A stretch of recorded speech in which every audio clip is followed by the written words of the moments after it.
What I want to tell you guys a little bit related to the book is that it's really been an adventure. So I'm guessing that most of you haven't written a book, and this is my first one. And as some of you know, for the last couple of years, I've been trying to write a book. And I would start and stop, and I could never I could tell some stories, but I was having trouble sort of getting it to a point where it was saying something that was truly authentic, meaningful, that would be worthy of you spending your money on.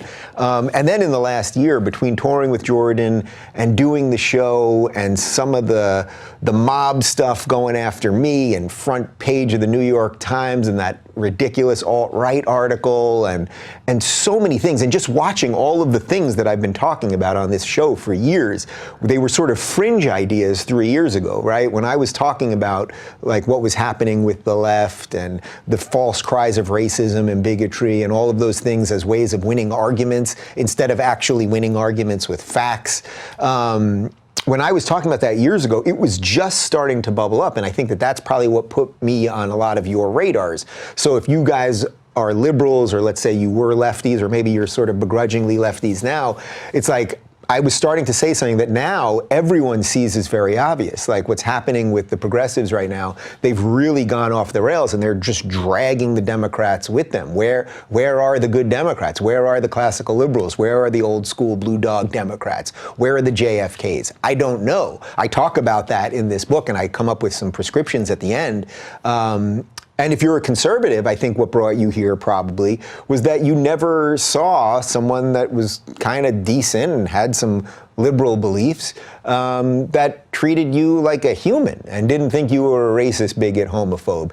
And just by sharing my feelings about this and then talking to people, not every week, but often about that sort of set of issues, this is all to the backdrop of the rise of Trump and everything else.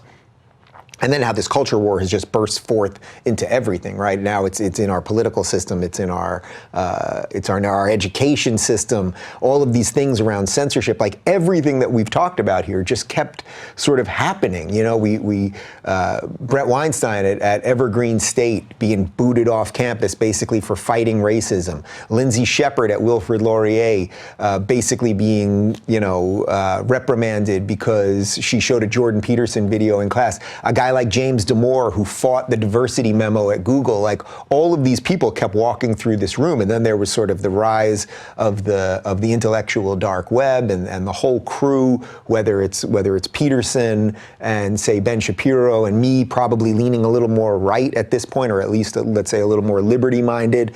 And then there's the guys that I think still consider themselves lefties, say the Weinstein brothers and Sam Harris, and a whole crew of people. That's something that we did in this room, which is in my garage. I mean, I'm in my garage right now.